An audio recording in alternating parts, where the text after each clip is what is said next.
Novos termos como transhumanismo, controle populacional, sustentabilidade social, conservação e ambientalismo repuseram higiene social e darwinismo social. Muitos eugenistas de períodos anteriores se ocuparam do que eles chamam de criptoeugenia. Colocaram propositalmente suas crenças eugênicas ao fundo. Eles tornaram-se altamente respeitados antropologistas, biólogos e geneticistas no mundo pós-guerra. Os aliados então traficaram milhares de cientistas nazistas para fora da Alemanha e os colocou em posição-chave da ciência, como autoridades desde armas biológicas a foguetes. O fundador da IBM era um seguidor devoto de Hitler. Thomas J. Watson supriram os nazistas com seu computador de ponto e com os técnicos da IBM para uso nos campos de concentração. As tatuagens usadas nas vítimas nos campos de concentração eram números de identificação humanos da IBM, alimentados nos computadores. A IBM usou um sistema similar em 1928 em um estudo jamaicano sobre a mistura racial. Os primeiros computadores reais foram inventados literalmente por eugenistas, especificamente para a prática da eugenia. As Nações Unidas e o eugenista convicto Julian Hulley dizia que desde que os líderes da eugenia tinham fundado os movimentos ambientalistas e conservadores, eles deveriam ser usados como veículos na formação de um governo mundial. Esse governo seria controlado por uma ditadura científica e seria guiada pelos princípios da eugenia. Huxley criou o Fundo Mundial da Vida Selvagem com o fundador dos Bilderberg, o ex-oficial da SS, Príncipe Bernhard e Príncipe Philip. No caso de eu reencarnar, eu gostaria de voltar como um vírus mortal, para contribuir com algo para resolver a superpopulação. Assina Príncipe Philip.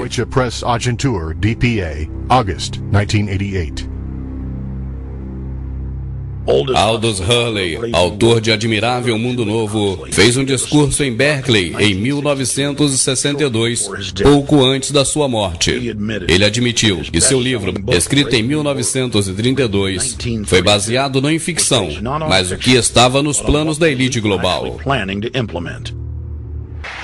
A elite deixou uma onda maciça de destruição atrás deles, conforme fizeram experimentos a sangue frio em populações inteiras, civis, como se fossem ratos de laboratório. Uma linha de investigação do Congresso descobriu mais de 20 mil testes secretos que foram feitos contra o povo americano entre 1910 e 2000. Um estudo de eugenia bem conhecido, o projeto de Syphilis Turkey, matou centenas de negros e se estendeu por 40 anos até ser exposto em 1972. De 1943 até o presente momento, a Inglaterra testou gás nervoso letal em seu próprio pessoal em terra, ar e mar. Muitos morreram instantaneamente, outros morreram lentamente em poucos anos. O governo federal autorizou experimentos radioativos secretos sobre 1000 pacientes, sem seus consentimentos. Centenas de hospitais nos Estados Unidos injetaram urânio e plutônio em homens, mulheres e crianças saudáveis, com doses que variavam do não terapêutico ao letal, matando muitas pessoas nesses testes. Esposas grávidas de militares tomaram vitaminas dadas por médicos das bases militares, que na verdade consistiam de urânio 239 e plutônio 241, altamente radioativos, resultando em abortos voluntários e em mortes das mães.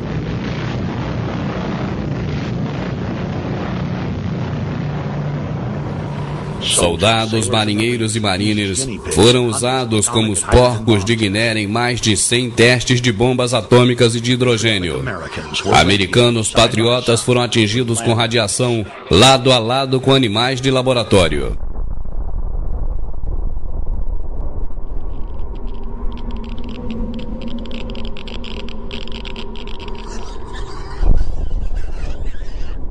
Pilotos foram forçados a voar repetidamente por cogumelos de radiação destruidores de DNA.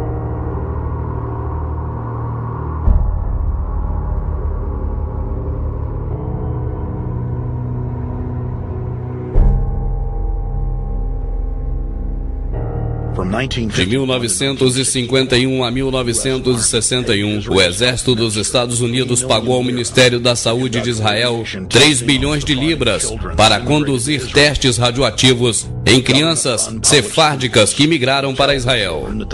Essas escolas públicas deveriam dizer para as crianças que elas teriam check-up médico e que estavam recebendo raio-x.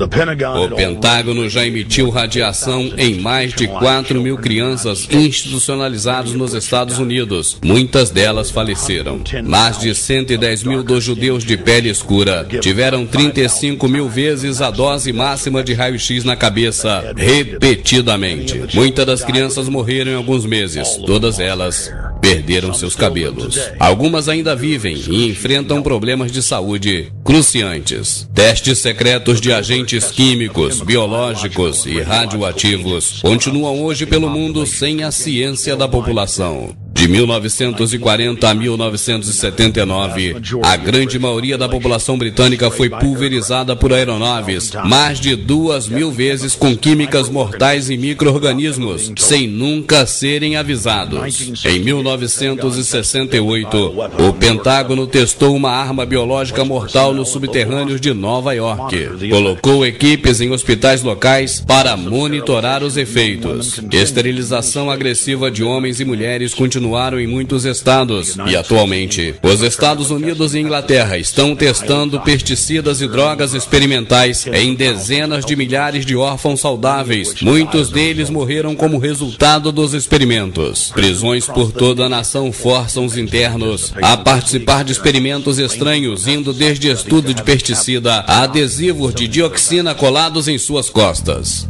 Os maiores eugenistas não são corajosos o suficiente para admitir que suas verdadeiras metas nunca foram melhorar a condição hereditária das pessoas comuns, mas para piorá-la. O ganhador do Prêmio Nobel Russell escreveu extensivamente sobre como vacinações cheias de mercúrio e outros compostos que debilitam o cérebro induziriam lobotomias químicas parciais e desenvolveriam uma servil população zumbi. Há mais de 100 anos, planejadores de eugenia social diziam que haviam usado drogas que alteram a mente para controlar a população. Em 2007, mais de 20% da população dos Estados Unidos estava de alguma forma sob prescrição de antidepressivos. Mas no caso das crianças órfãs, uma área que o Estado tem controle total, são forçadas a tomar um coquetel feito de, em média, 7 drogas psicotrópicas. O presidente da Sociedade de Físicos Pediatras, Joe Bucker, testemunhou na audiência perante o Comitê Especial da Câmara Estadual sobre Drogas Psicotrópicas em Órfãos e chocou o público. Disse que 66% das crianças órfãs do Texas haviam sido medicadas com drogas psicotrópicas porque elas eram muito doentes devido a uma herança genética ruim. O Ocidente agora está implementando políticas de eugenia pré-crime. Fetos agora são filtrados de acordo com o histórico criminal familiar. Serviço de proteção à criança estão registrando recém-nascidos em bancos de dados criminais já ao nascer e forçando-os a audiências de triagem com idade de 2 anos. Os lordes da ditadura científica estão promovendo, sem piedade alguma, uma guerra sobre nossos mais indefesos. Em dezembro de 1974, o governo americano fez da redução populacional do Terceiro Mundo um assunto central de segurança nacional. O plano de operação era apenas o regurgito da Comissão Britânica sobre População criada pelo rei George IV da Inglaterra em 1944. O qual dizia abertamente que as nações populosas do Terceiro Mundo eram uma ameaça ao monopólio das elites internacionais sobre o poder global.